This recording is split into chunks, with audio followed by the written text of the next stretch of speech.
Hello everyone and welcome to your YouTube channel Gurukul Shiksha. आज की video class 10th की है, चैप्टर 1 पार्ट 2।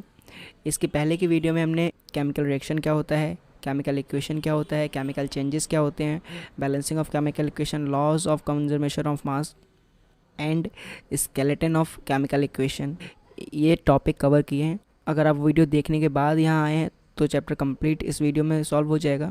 अगर आपने वो वीडियो अभी तक नहीं देखी है तो ऊपर आई बटन पर क्लिक करके वो वीडियो ज़रूर देख लीजिए, उसके बाद ही इस वीडियो को देखिएगा, क्योंकि अगर बीच से आप देखेंगे तो चैप्टर समझ में नहीं आएगा। तो आज की इस वीडियो में हम बात करने वाले हैं टाइप्स ऑफ केमिकल रिएक्शन। इससे पहले हमने केमिकल रिएक्शन, केमिकल इक्वेशन पढ़ा था। इस वीडियो में हमारे टॉपिक क्लियर होने वाले हैं टाइप्स ऑफ केमिकल रिएक्शन। बहुत ईजी तरीके से, ईजी वे है, ईजी डेफिनेशंस लिखी हैं। जो भी केमिकल इक्वेशंस की रिएक्शंस होते हैं, जितने टाइप के होते हैं, तो उनको समझने के लिए वीडियो को एंड तक देखते रहिए। एक एक डेफिनेशन में एक्सप्लेन करता जाऊँगा। आप चाहें तो कॉपी पेन से नोट भी कर सकते हैं, अदरवाइज़ आप हमारे सोशल मीडिया प्लेटफॉर्म को फॉलो करके वहाँ से आप PDF फाइल ले सकते हैं, तो उससे आप घर पे बैठ के भी स्टडी कर सकते हैं। पहली रिएक्शन होती है कॉम्बिनेशन रिएक्शन, सेकेंड होती है डिकम्पोजिशन रिएक्शन, थर्ड होती है डिस्प्लेसमेंट रिएक्शन, फोर्थ होती है double displacement reaction and fifth होती है ऑक्सीडेशन एंड रिडक्शन और रिडॉक्स रिएक्शन। इस रिएक्शन को रिडॉक्स रिएक्शन भी बोलते हैं। एक एक करके हम आगे समझते हैं कि कौन सी इनकी डेफिनेशन क्या होती है। Let's start. कॉम्बिनेशन से हम नाम से समझ रहे हैं। कॉम्बिनेशन मतलब कंबाइन होना, दो या दो से ज़्यादा एलिमेंट्स कंबाइन होकर एक नया प्रोडक्ट बनाते हैं, तो उसको बोलते हैं कॉम्बिनेशन रिएक्शन। इसकी डेफिनेशन ये है, in the combination reaction two or more reactant come together and form a single product is known as combination reaction. यहाँ पे मैंने एक एग्जांपल दिया है, कैल्शियम ऑक्साइड और वाटर साथ में कंबाइन होता है तो ये बनाता है कैल्शियम हाइड्रोक्साइड प्लस हीट। दूसरा एग्जांपल लेते हैं। तो दूसरे एग्जांपल में मैंने बताया है H2 मतलब hydrogen plus oxygen will give water. तो ये तीन एग्जांपल मैंने बताए हैं। तीनों में आप देख सकते हैं जो रिएक्टेंट हैं वो दो दो रिएक्टेंट हैं और प्रोडक्ट जो निकला है वो वन वन प्रोडक्ट निकले हैं। इसका मतलब ये होता है कि कॉम्बिनेशन रिएक्शन में दो या दो से ज़्यादा रिएक्टेंट होते हैं और प्रोडक्ट सिंगल रहता है। सेकेंड रिएक्शन होती है डिकम्पोजिशन रिएक्शन। इसमें क्या होता है कि रिएक्शन जिसमें एक रिएक्टेंट होता है वो अब जो कि छोटे छोटे एलिमेंट्स में स्प्लिट हो जाता है। इसकी डेफिनेशन होती है, in the decomposition reaction one reactant split into or more products is known as decomposition reaction.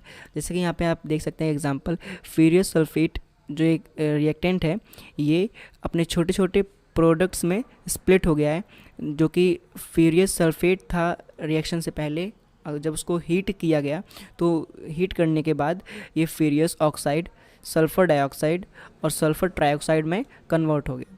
तो डिकम्पोजिशन रिएक्शन जो होता है वो तीन तरीके से होता है, हीट से, एक सनलाइट से, कोई भी इलेक्ट्रिक एक्टिविटी से। जिन रिएक्शनों में हीट इन्वॉल्व होती है उसको थर्मल सेपरेशन बोलते हैं। एग्जाम्पल, CaCO3 को जब हीट प्रोवाइड कराएगी तो उसके बाद CaO प्लस CO2 एक सिंगल रिएक्टेंट।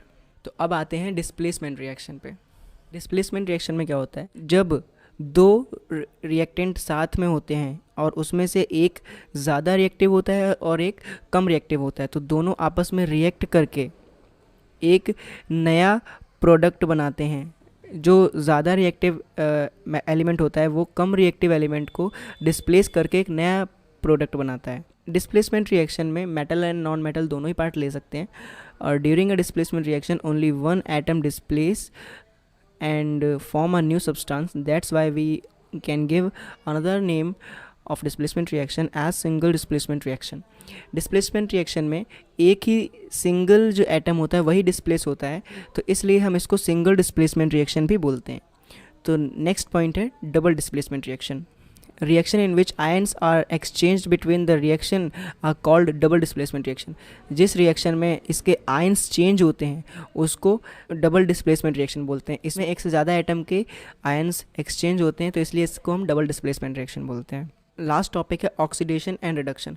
ऑक्सीडेशन क्या होता है और रिडक्शन क्या होता है, इसको समझने के लिए ये पॉइंट्स, इस पॉइंट को देखते हैं। इसमें क्या है, on the basis of example given below we can say that if the reaction in a reaction occurs there is an increases in oxygen or decreases of reduction of a substance occurs when there is a loss of oxygen or an increase of hydrogen in it. अगर कोई भी reaction होती है उसमें अगर oxygen की value बढ़ती है और हाइड्रोजन की वैल्यू डाउन होती है, ऐसे रिएक्शन को ऑक्सीडेशन रिएक्शन या फिर रिडॉक्स रिएक्शन कहते हैं. अब यहाँ पे एक एग्जांपल है, COU plus H2 will give COU plus H2O. Observe the reaction. In the reaction oxygen is being lost. इस इक्वेशन में अगर इस रिएक्शन हम देखें तो ऑक्सीजन जो था वो रिड्यूस हो गया, हाइड्रोजन में ऑक्सीजन इंक्रीज हो गया, सो इट्स ऑक्सीडाइज्ड यूज्ड. अब यहाँ पे हम देखते हैं कि ऐसी इक्वेशन जिसमें एक रिएक्टेंट ऑक्सीडाइज हो जाता है और दूसरा रिएक्टेंट रिड्यूस्ड हो जाता है, ऐसे रिएक्शंस को रिडॉक्स रिएक्शन भी बोलते हैं. अगर किसी भी सब्सटेंस में से ऑक्सीजन का इंजेक्ट होना और हाइड्रोजन का एग्जिट होना, उसको बोलते हैं ऑक्सीडेशन. अब ऑक्सीडाइजिंग एजेंट क्या होता है? ऑक्सीडाइजिंग एजेंट वो होते हैं जो रिएक्शन में हेल्प करते हैं ऑक्सीजन को ऐड करने में और हाइड्रोजन को रिमूव करने में, वो ऑक्सीडाइजिंग एजेंट होते हैं. अब रिडक्शन क्या होता है? रिडक्शन में उसका ऑक्सीडेशन का उल्टा होता है. रिडक्शन में हाइड्रोजन ऐड होती है और ऑक्सीजन रिमूव होती है. और सेम रिड्यूसिंग एजेंट क्या होता है? रिड्यूसिंग एजेंट वो होता है जो हाइड्रोजन को ऐड करता है और ऑक्सीजन को रिमूव करता है, कम्स अंडर रिड्यूसिंग एजेंट. अब हमारा चैप्टर नंबर 1 कम्प्लीटली सॉल्व हो चुका है, कम्प्लीटली ख़त्म हो चुका है. इसके पूरे नोट्स मैंने आपको समझा दिए हैं और आपको ये PDF फाइल में चाहिए तो हमारे सोशल मीडिया पे आप फॉलो करके वहाँ से आप PDF फाइल में प्रोवाइड करा दी जाएगी.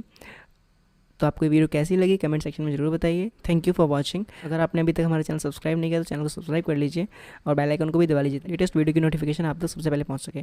Thanks for watching.